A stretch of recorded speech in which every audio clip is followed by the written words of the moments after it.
Hello, my name is Hazel Bet and welcome to my YouTube channel. So, I've always been fascinated by English and I have a bunch of books. This is the first one I grabbed, but I have a bunch of books near my bed and I love to read, and I've always loved to read ever since I was a little girl. I love being immersed into a world entirely different from my own while simultaneously growing my conception of my worldview and being able to see life through another person's individual experiences and perception. And I have just always really enjoyed doing that, and I love to see the perspective of other people and see where they're coming from in my personal life and within shows, movies, and books. And I think that is why I decided that I would be earning my bachelor's degree in marketing, because I just love the idea. I love learning about how I perceive things and why, and then why other people would perceive something as well. And I find it absolutely fascinating. So, to touch on that, I always took advanced English courses in my schooling. I I miss having English as a primary course of study in my education now, but I wanted to go outside of my comfort zone and I decided to go with business. I originally wanted to be an English teacher, but I decided I didn't want to go to school forever, to be in school forever, watching other people's kids forever. And I wanted to be around adults, I guess. So, yeah, but English is just absolutely fascinating to me. And I love the way that you can be immersed into another person's world. I love writing. I love thinking, even though sometimes I do not like thinking. Wonder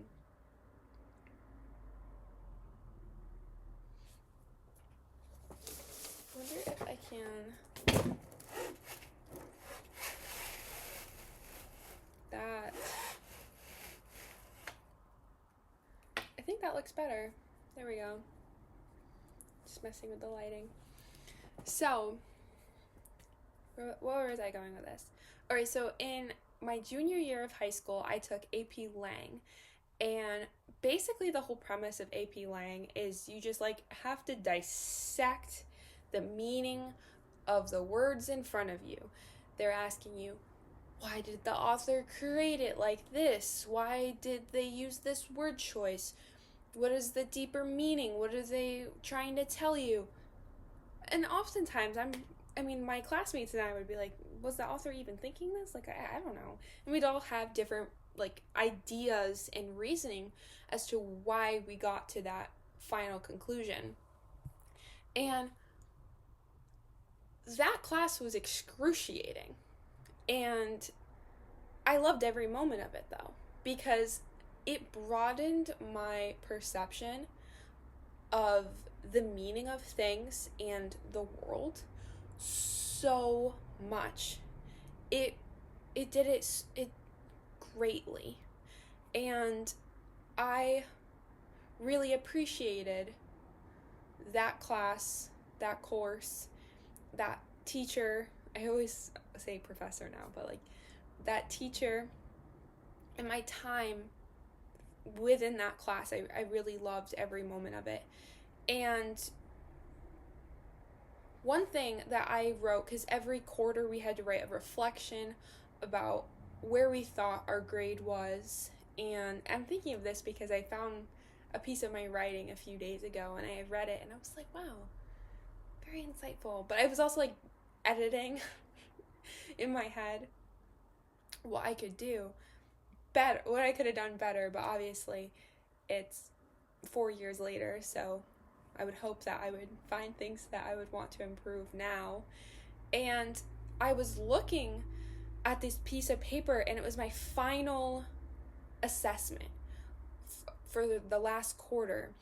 And I was saying how I had developed my analytical thinking, my analytical and critical thinking viewpoints, where I had been weak, where I needed to be stronger, and I was verbalizing that and writing it, and I had a word count, and I had to condense it, and there was just so much I had to do, and I had to do a lot of reflection. And a lot of people don't understand why you would go through the time to reflect on your progress, but I loved being able to see like where I had been and where I got to.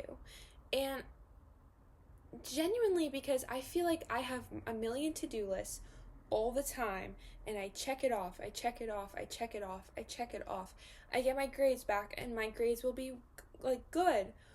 Or I study, and I look and I feel like I haven't accomplished anything, because physically it doesn't look like I did.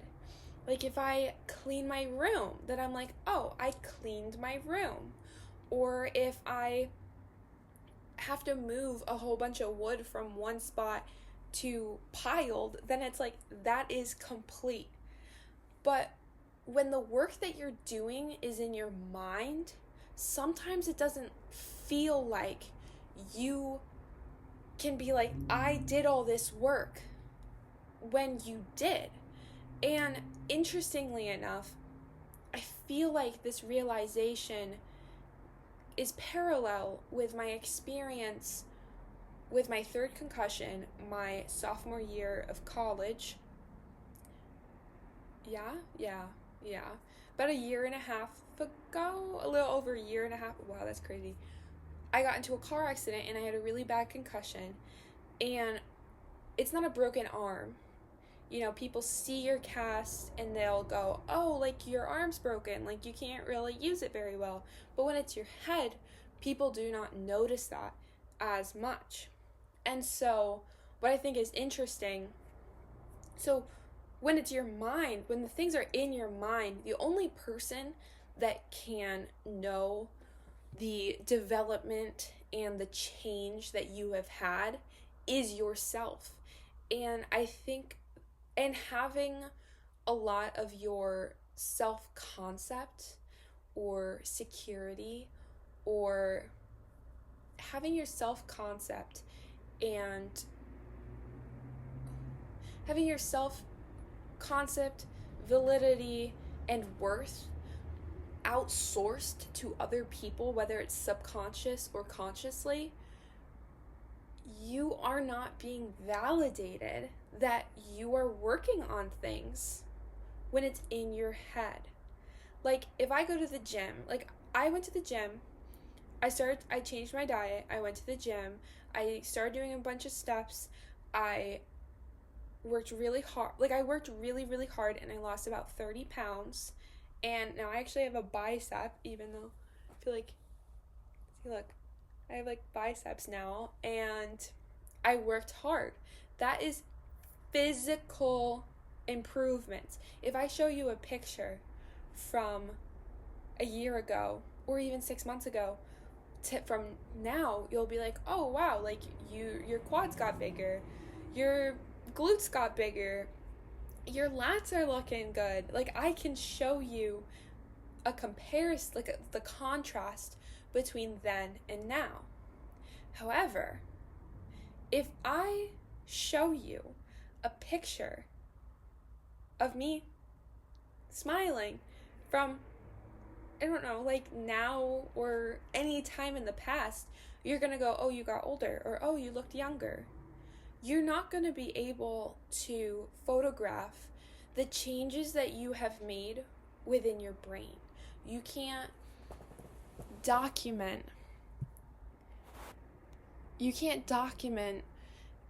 visually the ways that your mind has changed, the only way that you can do so is through like recording and speaking. Like, your words have so much power, and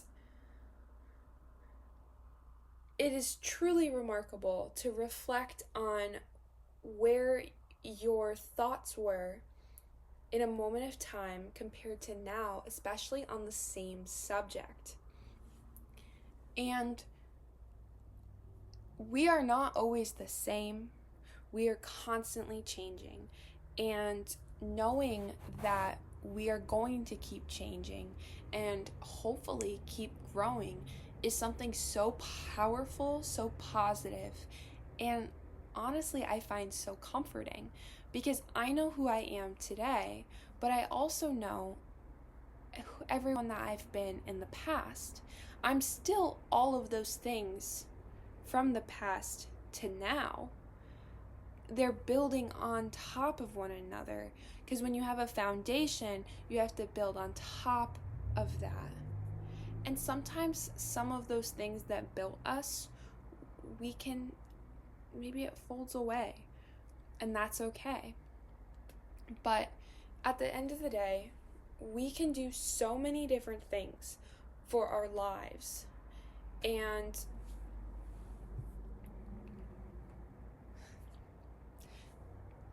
the person that can impact your life the most is yourself. The only person that knows the true changes or growth, the only person that knows the changes, the growth, the development, and the perseverance that you have truly gone through is yourself. Now, the thing is I can tell you that, but I know that I struggle with even knowing everything that I've gone through and being like, oh, that's pretty badass that I'm here now. Or it's hard for me to recognize everything that I've done as